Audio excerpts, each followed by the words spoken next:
we've done this one before, and I think it's probably worth a revisit, talking about some characters of absolute wasted potential. Oh yes, there are many characters. Who are you Yeah. thinking? Well, I was thinking a character who, when they got their spotlight, I guess they only got their spotlight because they were part of a tandem duo, and that's so in Goten and Trunks to make. Fuck, I forgot his name.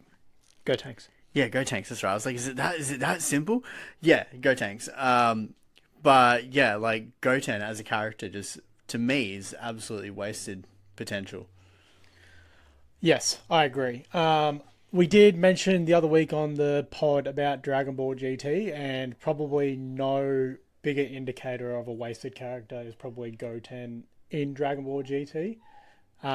Weirdly, Trunks gets a massive push in GT, but Goten literally gets nothing. Yeah, actually, on that note, Trunks gets a massive push, but also ends up being way less cool than like the original Future Trunks. I think, and it's a bit of a cycle that uh, the Dragon Ball universe falls into is that they probably begin to push one character, but then halfway through they get scared and then they quickly scurry back to their main Yeah, character then go back to Goku and and go give. back to Goku.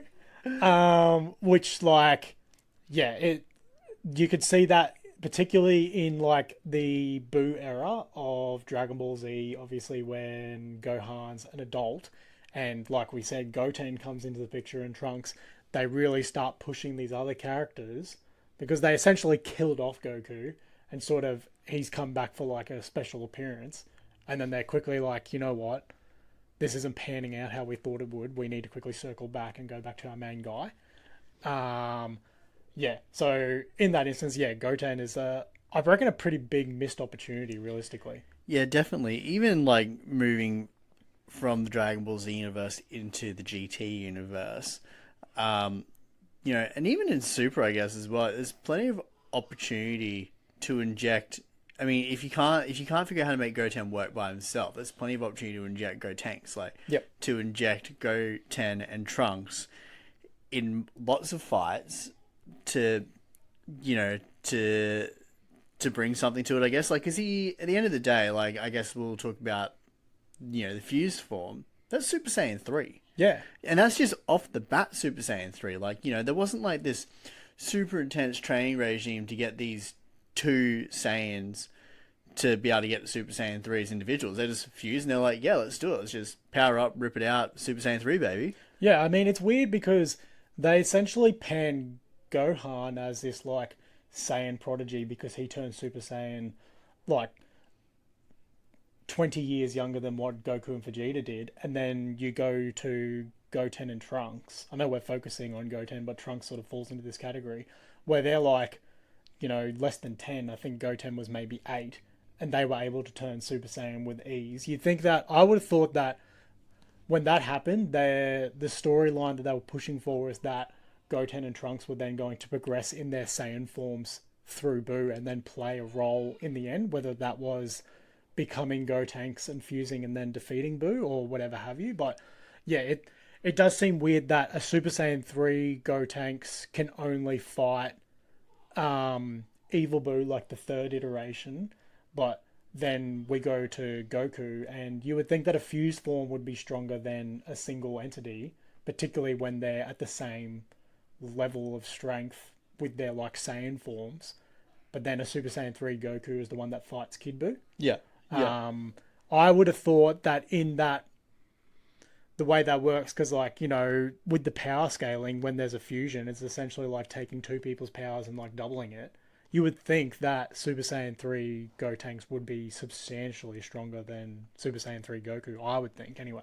Yeah, and I mean, I guess like for transparency, like Super just didn't really do it for me, so I didn't really follow Super too hard. But like in the Tournament of Power, do Trunks or Goten make an appearance? I think Trunks and Goten feature in probably a maximum. Say Super has like 100 episodes, they'd be probably lucky to be in 5 or 6, and like no, their role like fighting wise is essentially minimal. They're like almost side characters. Yeah, that's it. Because like, so I know Krillin's in the Tournament of Power, right? But like, I would argue that Goten as a child would have been stronger than Krillin, and now we've got Goten in this like teenage sort of outfit. Who you know, I guess you didn't need to see it, but you could have argued that he was continuing to train or something like that, or and even if he didn't, like um, Gohan did a late training push for the Tournament of Power. I just don't know why you would take a human over a Saiyan. Yeah, I think the reasoning that they put forward in Super is that essentially Goten and Trunks are too young and they wouldn't be able to take it serious enough or understand the seriousness of the situation. But I mean, everyone hedged their bets on them defeating Majin Buu, and essentially were saying that if they don't, and Goku was pretty adamant in a couple of those episodes that if they don't defeat Buu, essentially you can kiss the world and the universe goodbye. So I think they probably understand how important that situation is. Yeah, like they definitely understand the gravity of like an important fight. I don't know. I just feel like to me, I guess I'm kind of lumping Trunks into this too. Yeah. Originally it was just Goten, but to me, they made these two young Saiyan characters.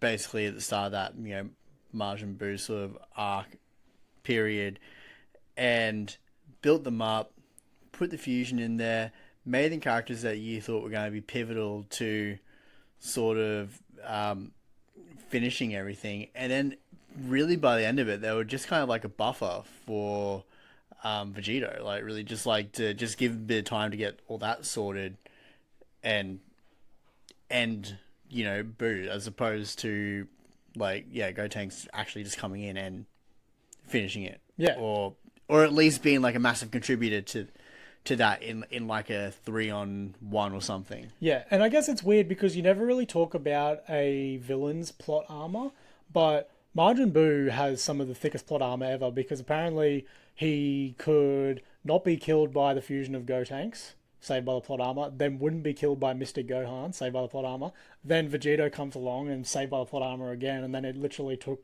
Goku and every person in the universe with a spirit bomb to be able to kill him. So, like, that plot armor was thick as fuck. Yeah. And, no matter how much push you'll give a character to begin with, it will not overcome a plot armor.